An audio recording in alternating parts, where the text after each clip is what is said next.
Imagine you're holding a stack of colorful bills, millions of them, according to the number printed on the paper. Someone told you that one day you'll walk into a bank, hand over this stack, and walk out rich. That's the promise behind the Iraqi dinar. For almost 20 years, people around the world have been buying Iraqi dinar in bulk, tucking it away in safes and safety deposit boxes, waiting for a single moment. A moment when the value of this currency supposedly skyrockets overnight, and every dollar they spent turns into a fortune. But here's the question almost nobody asks before they buy. What actually happens when you walk into a real bank and try to cash it in? Not what a YouTube video says. Not what a forum post promises. What actually happens? Stick around, because by the end of this video, you'll understand exactly why this question matters more than the dream itself, and why so many people never get the answer until it's too late. The story starts in 2003, after the invasion of Iraq. The old Iraqi currency, the one with Saddam Hussein's face on it, was pulled out of circulation. A new dinar was printed and distributed instead. Because Iraq's economy was in chaos at the time, the new currency launched at an extremely low value compared to the US dollar. At various points, it took over 1,000 dinar just to equal $1 American. This is where the theory was born. The idea spread online that Iraq's economy would eventually stabilize, oil exports would rise, and the government would revalue its currency, meaning the dinar would suddenly jump in value, potentially to be worth dollars instead of fractions of a cent.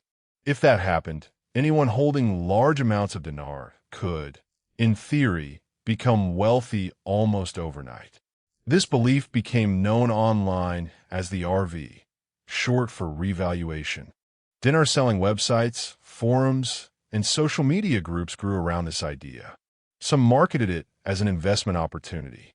Others framed it as insider knowledge, hinting that the RV was always just around the corner. Years passed, then more years. The promised revaluation never arrived in the way it was described. Iraq's currency did have periods of change, including a redenomination discussion floated by Iraq's central bank Verify source. But redenomination is a very different thing from the overnight jackpot scenario the online dinar community describes. Redenomination simply means removing zeros from a currency for convenience, not multiplying its real-world value. And yet, the dream never really stopped circulating. Let's walk through what genuinely happens if someone tries to exchange Iraqi dinar at a bank today. First, most major retail banks in the United States, Canada, the UK, and similar countries do not exchange Iraqi dinar at all. Not because of a conspiracy, but because of basic economics. Banks only stock and exchange currencies that have consistent, liquid trading markets, meaning currencies that are actively bought and sold in significant volume internationally. The Iraqi dinar has a very limited international exchange market outside of Iraq itself. Second, even in the rare cases where a bank or currency exchange service will accept dinar, they typically exchange it at the current, real market rate, the same low rate the dinar has traded at for years, not the imagined future rate. Third, some banks require the currency to be sent to a specialized foreign currency processing service, which can take weeks and may come with handling fees. So picture the moment. Someone walks in with a stack of dinar worth, say, a few $100s at the real exchange rate. They are not handed a life-changing sum. They are handed the real value, which is usually a small fraction of what they originally paid for the bills. This is the gap between the story and the transaction. The story says someday this will be worth a fortune. The teller's screen says something very different. It's worth noting, dinar itself is a real, legal currency inside Iraq. Buying or holding it is not illegal in most countries. The currency working exactly as designed, at its real, current value, is not a scam by itself. The issue is what people are told to expect before that moment at the counter. Let's be precise about what would need to be true for the dinar theory to work as promised. It would require Iraq's central bank to suddenly and dramatically increase the international value of its currency, essentially overnight, without the kind of gradual economic buildup that real currency value shifts normally require. Currency value doesn't typically work like a light switch. It usually reflects a country's economic output, trade balance, foreign reserves, inflation, and investor confidence, all of which shift slowly over years based on real economic data. Major currency revaluations of the kind the dinar community describes are extremely rare in modern history, and when redenominations or valuation adjustments do happen, they're usually announced through official government and central bank channels, not rumors, YouTube predictions, or anonymous insider posts. For over 20 years, predictions of an imminent Iraqi dinar revaluation have circulated with specific dates, specific numbers, and specific insider claims. Verify source for any individual claim you may come across. But as a pattern, the recurring nature of these predictions, repeating for 2 decades without materializing as described, is itself worth noticing. This is a useful thing to understand anytime you evaluate a financial claim. Patterns matter more than promises. A claim that keeps getting rescheduled year after year without ever concluding is behaving differently than a real, data-backed economic forecast. None of this means Iraq's economy can't grow or that its currency can't shift in value over time through normal, gradual economic processes. It means the specific version of the story, the overnight jackpot, is not something supported by how currency valuation actually works. Here's a pattern worth understanding, without pointing at any single person or channel. Selling physical Iraqi dinar to everyday buyers is, in itself, a business.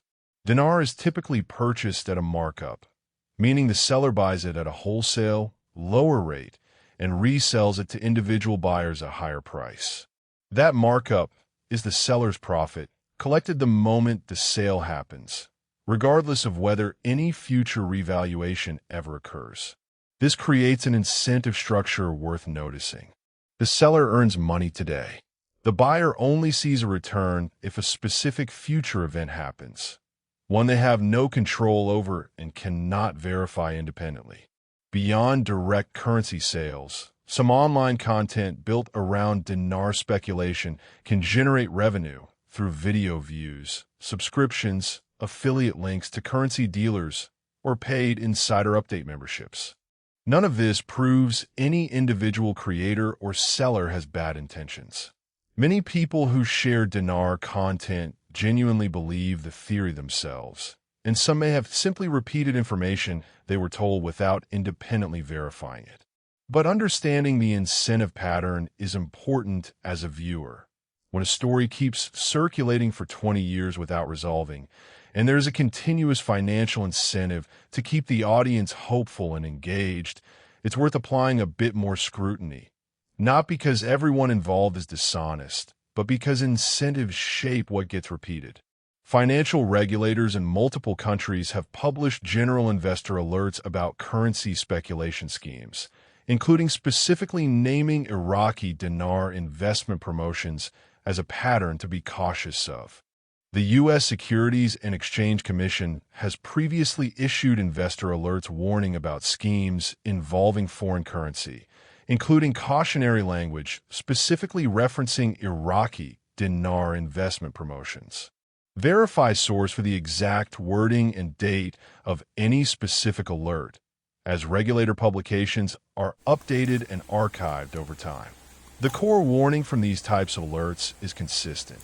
Buying foreign currency in the hope that a government will dramatically revalue it is a highly speculative activity, not a guaranteed investment, and predictions of a specific revaluation date or outcome should be treated with significant skepticism. There have also been legal cases in the United States involving individuals who promoted dinar investment opportunities and misrepresented facts to investors, resulting in fraud charges. Verify source for specifics of any individual case, since details, defendants, and outcomes vary and should be verified through official court or regulatory records before being cited specifically. The pattern regulators consistently point to is this: physical currency exchange itself is legal. The fraud risk emerges when people are told to expect a specific, imminent, guaranteed outcome, especially when money is collected up front based on that promise. If you ever come across specific promises like the revaluation will happen this month, or sources inside the Iraqi government confirm, treat these as major red flags. Legitimate financial and economic information doesn't typically move through anonymous online tips. It's easy to talk about currency markets and regulations in the abstract. It's harder to sit with what this actually means for real people. Some individuals have reportedly spent significant portions of their savings, sometimes tens of thousands of dollars, purchasing Dinar with the belief that it would fund retirement, pay off debt, or provide for their families. Verify source for any specific personal account, as individual stories should be confirmed through direct, verifiable testimony rather than repeated secondhand.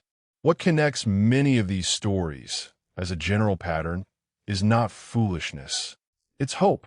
People facing financial stress are often the most vulnerable to a promise of a sudden way out.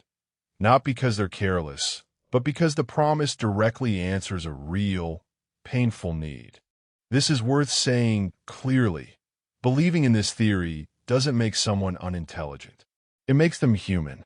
Financial hope is one of the most powerful emotions there is, and stories designed around that hope can be compelling regardless of someone's education or life experience. The real cost isn't only financial.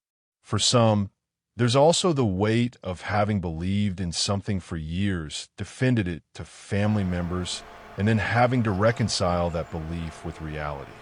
That kind of emotional cost doesn't show up in any exchange rate. If the appeal of the Dinar story is really about wanting financial security or a better future, it's worth redirecting that same hope towards strategies that are actually backed by long-term evidence. Historically, low-cost, diversified investment approaches, such as broad market index funds, have been widely studied and documented over long periods of time as a way to build wealth gradually, though they involve real risk and no guaranteed returns.